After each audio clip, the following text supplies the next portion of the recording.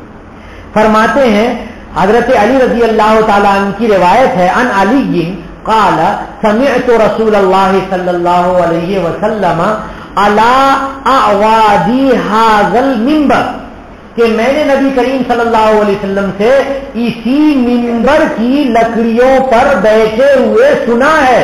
لکڑی کا منبر بنایا تھا حضرت تمیم داری نے، تو سنا ہے یقول، فرما رہے تھے من قرأ آیت الکرسی فی دبر کل صلاۃ لم یمنعہ من دخول الجنت الا الموت، کہ جو آدمی آیت الکرسی ہر نماز کے بعد پڑھ لے گا تو اس کو کوئی چیز جنت میں داخل ہونے سے نہیں روک سکتی سوائے موت کے۔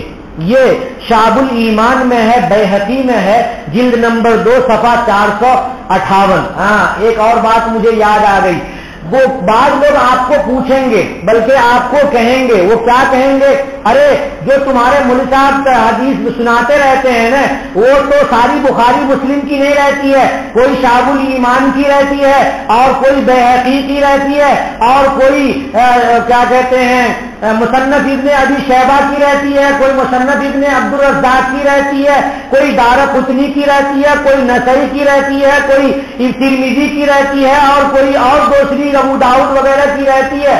تو بخاری مسلم کی حدیث سنانی چاہیے۔ سنو بھائی، وہ اس کے ساتھ ایک اور چیز کہتے ہیں جو بہت غلط اور خطرناک بات ہے۔ وہ کہتے ہیں ارے دین نازل ہوا مکہ مدینہ میں، اور ابو حنیفہ رہتے تھے کوفہ میں، تو وہاں کیسے دین چلا گیا؟ امام ابو حنیفہ کو تو کیسے معلوم ہو گیا دین؟ تم کیوں مانتے ہو امام ابو حنیفہ کو؟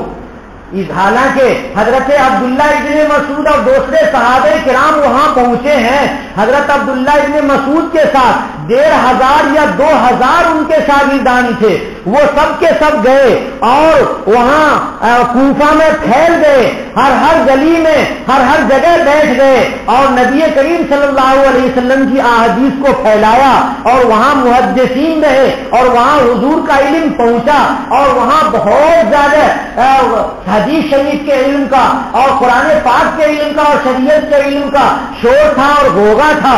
تو وہ لوگ یہ سمجھتے ہیں کہ کوفہ میں علم نہیں پہنچا، کیوں کہ وہ خود اپنے کوفہ میں رہتے ہیں، وہ خود اپنے بند کمرے میں رہتے ہیں۔ وہ سمجھتا ہے جو میڈک ہے، وہ میڈک جب کنویں میں رہتا ہے تو سمجھتا ہے ساری دنیا کنواں۔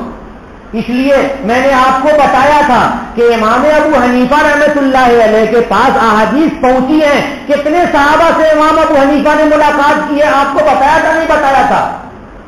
22 صحابہ کرام سے ملاقات کی ہے امام ابو حنیفہ رحمۃ اللہ علیہ نے۔ اس کا سیدھا سیدھا جواب ہے، اچھا آپ کس کو مانتے؟ بولتے بخاری کو اور مسلم کو۔ تو بخاری تو امام بخاری بخارا کے ہیں، تو مدینہ مکہ میں نازل ہوا ہے قرآن حدیث یا بخارا میں نازل ہوا ہے؟ اسی طرح سے امام مسلم کو مانتے ہیں، امام مسلم تو نیشا پور کے ہیں، ماوراء النہر کے، ادھر افغانستان ترکستان ازبکستان کے قریب کے علاقے کے ہیں۔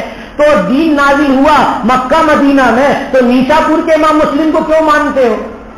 سوال سے سوال، کوئی آدمی الٹا سوال کرے گا تو اس کا الٹا جواب ہوتا ہے، تو اس لیے آپ جواب یاد رکھیں۔ وہ کہیں کہ کوفہ میں کیسے علم چلا گیا، تو آپ پوچھیں بخارا میں کیسے چلا گیا اور نیشا پور میں کیسے چلا گیا؟ اس لیے یہ گمراہ کرنے کی بات ہے۔ جب اس کو آدمی کو علم نہیں ہے، کوفہ کی تاریخ معلوم نہیں ہے، صرف بغض میں، صرف دشمنی میں، صحابہ کرام کی دشمنی میں اور ائمہ اربعہ کی دشمنی میں ایسی بات کہتے ہیں، یہ ایسی بات کرنا زیبا نہیں ہے۔ میں نے آپ کو بتایا کہ آپ کسی کو کچھ نہ کہیں، لیکن آپ کو جب کوئی چھیڑے تو ایسا جواب دے دیجئے گا۔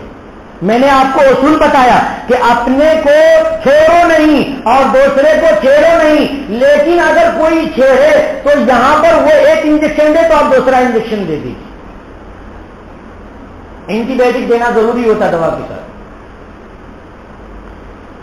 ان ابی امامہ رضی اللہ تعالی عنہ قال، حضرت ابو امامہ رضی اللہ تعالی عنہ فرماتے ہیں قیل لرسول اللہ صلی اللہ علیہ وسلم ای الدعاء اسمع، حضرت ابو امامہ دھیان سے سنیے گا تو یاد رہے گا ورنہ پھر بھول جائیں گے آپ. ایدعائی اسمعو یا رسول اللہ, کون سی دعا زیادہ سنی جاتی ہے اللہ تبارک و تعالیٰ کی بارگاہ میں؟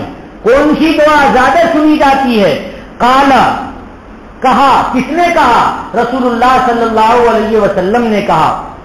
سنو, جوف اللیل الآخر, رات کے اخیر کے وقت میں, رات کے اخیر کے وقت میں, آخری رات جب ہو جائے, آخری پہر ہو جائے, اس آخری پہر میں رات کو 6 حصے میں بانٹ دیجئے. آخری جو حصہ ہوتا ہے وہ آخری پہر کہلاتا ہے, آخر اللیل کہلاتا ہے. تو اس آخری رات کے آخری حصے کے بیچ میں جو دعا کی جاتی ہے وہ دعا اللہ تبارک و تعالیٰ کے یہاں بہت جلدی سنی جاتی ہے. اور کیا فرمایا, اس کو اور دھیان سے سنو. وَدُبُرَ الصَّلَوَاتِ الْمَكْتُوبَاتِ, اور فرض نمازوں کے فوراً بعد. کیا فرمایا؟ فرض نمازوں کے فوراً بعد. دبر کے معنی بعد, الصلاۃ کے معنی نماز سب جانتے ہیں, اور مکتوبات کے معنی فرض. فرض نمازوں کے فوراً بعد یہ دعا سب سے زیادہ سنی جاتی ہے. ترمذی شریف جلد نمبر 2 صفحہ 187 میں یہ روایت لکھی ہوئی ہے. اب بتائیے کہ جو لوگ منع کرتے ہیں فرض نماز کے بعد دعا سے, کیا وہ حضور کی سنت ہے؟ کیا نبی کریم صلی اللہ علیہ وسلم دعا کو منع فرماتے تھے؟ نہیں منع فرماتے تھے. جو لوگ منع کرتے ہیں وہ حضور کی سنت پر نہیں ہیں, وہ حضور کے طریقے پر نہیں ہیں. جو لوگ دعا کرتے ہیں فرض نماز کے بعد وہ حضور کی سنت پر ہیں. اس لیے ہمیں فرض نماز کے بعد کی دعا کو چھوڑنا نہیں چاہیے. ایک بہت بڑے عالم ہیں, انہوں نے بہت اچھی بات لکھی ہے کہ بھائی دعا کی مخالفت ایک ہے دعا کرنا اور ایک ہے دعا نہ کرنے پر لوگوں کو اصرار کرنا. دعا نہ کرنے کے لیے, دعا منع کرنے کے لیے اصرار کرنا, ضد کرنا, یہ تو بدعت ہے.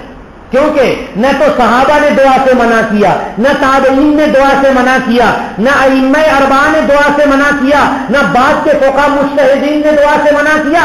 جب دعا سے لوگوں نے منع نہیں کیا ہے تو جو لوگ دعا سے منع کر رہے ہیں وہ ایک نئی بات دین میں پیدا کر رہے ہیں, اور نئی بات دین میں پیدا کرنا بدعت ہے. تو جو لوگ دعا سے منع کرتے ہیں وہ بدعتی.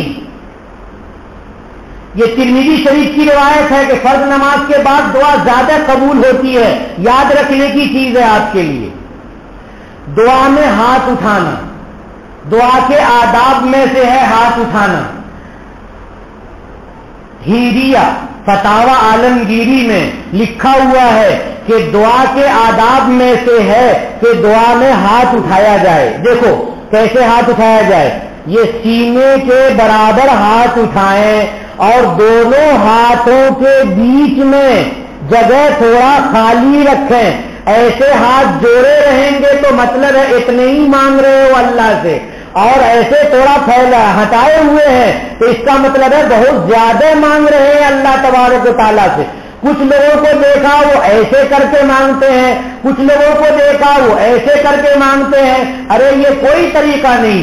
مانگنے کا صحیح طریقہ یہ ہے کہ اپنی دونوں ہتھیلیوں کو اپنے سینے کے برابر کرو. میرے ساتھ ہاتھ اٹھاؤ. کیسے دعا کرنا ہے, ایسا نہیں کہ بعد میں کچھ اور طریقہ.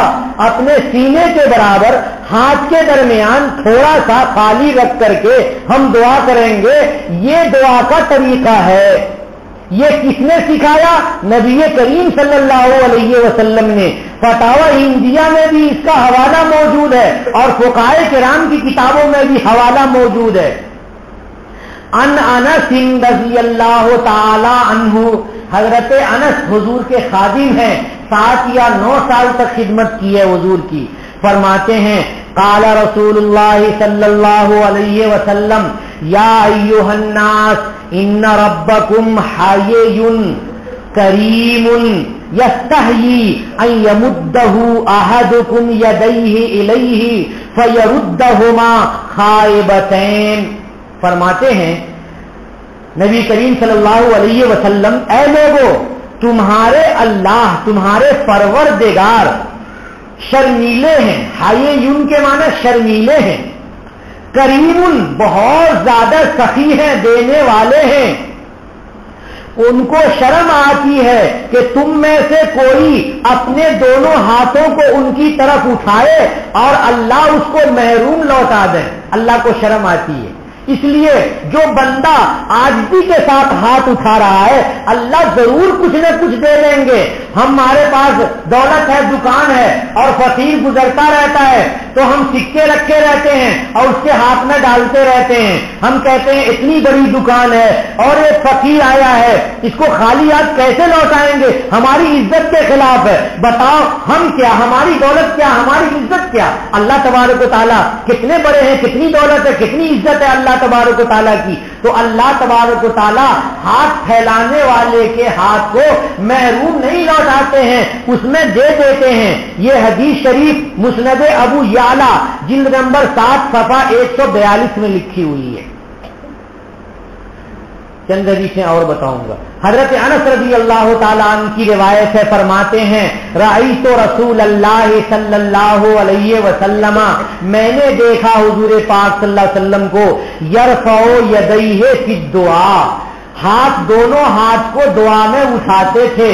حضور استسقاء کی نماز پڑھنے گئے تھے، بارش طلب کرنے کی نماز کے لیے گئے تھے، تو بارش طلب کرنے کی جو نماز ہوتی ہے اس میں دعا ایسے نہیں کی جاتی ہے، اس میں دعا ایسے کی جاتی ہے، یعنی دونوں ہاتھ ایسے اٹھاتے ہیں اور بہت زیادہ روتے ہیں اللہ تعالیٰ سے کہ اللہ تبارک و تعالیٰ ہم آپ سے مانگ رہے ہیں مگر آپ کے عذاب کو ہم نہیں مانگ رہے ہیں، آپ سے ہم اپنی ضرورت اور ضرورت کے پانی کو مانگ رہے ہیں، تو وہ دعا ایسے کی جاتی ہے۔ تو صحابی کہتے ہیں کہ حضور نے ہاتھ اٹھایا ایسے، جب ایسے ہاتھ اٹھائیں گے تو یہ بازو کا حصہ نظر آ جائے گا، نہیں نظر آ جائے گا؟ تو حضور چادر اوڑھے ہوئے تھے تو حضور کا یہ حصہ صحابی کو نظر آ گیا۔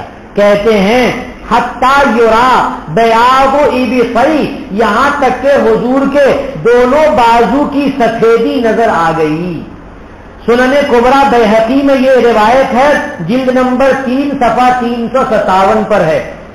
ان عمر بن الخطاب رضی اللہ تعالیٰ عنہ، حضرت عمر رضی اللہ تعالیٰ عنہ کی روایت ہے، کان رسول اللہ صلی اللہ علیہ وسلم اذا رفع یدیہ فی الدعاء لم یحطها حتی یمسح بہما وجہہ۔